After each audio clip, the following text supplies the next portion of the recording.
இப்போது புதிய அறிமுகம் ஆச்சி ஹோட்டல் சாம்பார் 50 கிராம் ரூபாய் 20 மட்டுமே. அண்மை செய்தியாக பார்த்து வருகிறோம். அண்ணாமலை பல்கலைக்கழகத்திற்கு புதிய துணைவேந்தரை தேர்வு செய்ய அமைத்த தேடல் குழுவை திரும்ப பெற வேண்டும் என்ற அரசாணை பிறப்பிக்கப்பட்டிருக்கிறது. இது தொடர்பான மேல் விவரங்களோடு இணைகிறார் செய்தியாளர் ராஜேஷ்.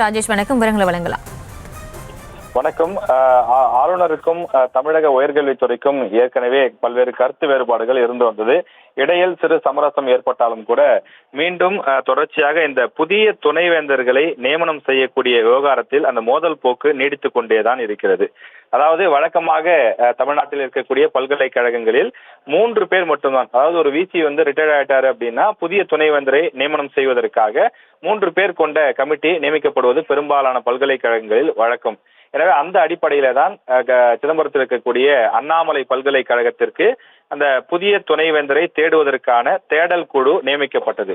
தமிழக அரசு வழக்கம் போல 3 பேரை நியமனம் செய்து அந்த பரிந்துரையை ஒப்புதல் பெறுவதற்காக ஆளுநருக்கு அனுப்பி வைத்தது. ஆளுநர் அதில் 4வது நபராக யுஜிசியினுடைய உறுப்பினர் ஒருவரையும், யுஜிசியினுடைய பரிந்துரைக்கப்பட்ட உறுப்பினர் ஒருவரையும் சேர்த்து 4 நபர்களாக சேர்த்து உத்தரவிட்டிருந்தார். ஆனால் தமிழக அரசு வெளியிட்ட அந்த நோட்டிபிகேஷனிலே 3 பேர் மட்டும்தான் இடம்பெற்றிருக்கிறார்கள். ஆளுநர் பரிந்துரைத்த யுஜிசி நம்பர், அந்த 4வது நபர் இடம்பெறவில்லை. எனவே அப்படி தமிழக அரசு தன்னிச்சையாக 3 பேர் மட்டுமே கொண்ட ஒரு நோட்டிபிகேஷனை வெளியிட்டிருப்பது ஏற்றுக்கொள்ள முடியாது என ஆளுநர் தரப்பிலிருந்து ஒரு விளக்க கடிதம் ஒன்று வெளியிடப்பட்டுள்ளது.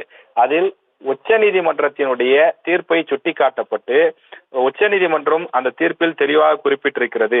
ஒரு பல்கலைக்கழகத்திற்கு துணைவேந்தர் தேடக்கூடிய ஒரு குழு அமைக்கப்படுகிறது என்று சொன்னால் பல்கலைக்கழகத்தின் சார்பிலும் அதே போல சிண்டிகேட்டில் இருந்தும் எப்படி உறுப்பினர்கள் அந்த சர்ச் கமிட்டியில தேடுதல் குழுவிலே இடம்பெறுகிறார்களோ அதே போல மத்திய அரசினுடைய பல்கலைக்கழக மானிய குழு யுஜிசியினுடைய உறுப்பினரும் ஒருவர் கட்டாயம் இடம்பெற வேண்டும். எனவே மத்திய அரசு உத்தரவிட்டிருப்பதனை குறிப்பாக உச்சநீதிமன்றம் சொல்லி இருப்பதை தமிழக அரசு கடைபிடிக்க வேண்டும்.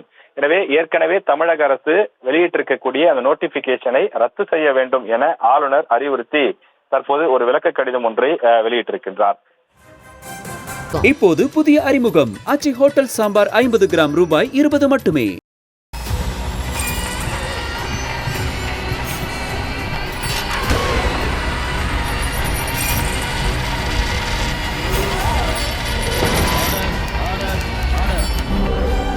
நிகழ்தகவு குற்றங்களின் மறுபரிமாணம் நாள்தோறும் இரவு 10 மணிக்கு இணைந்திருங்கள் நமது நியூஸ் தமிழ் தொலைக்காட்சியோடு.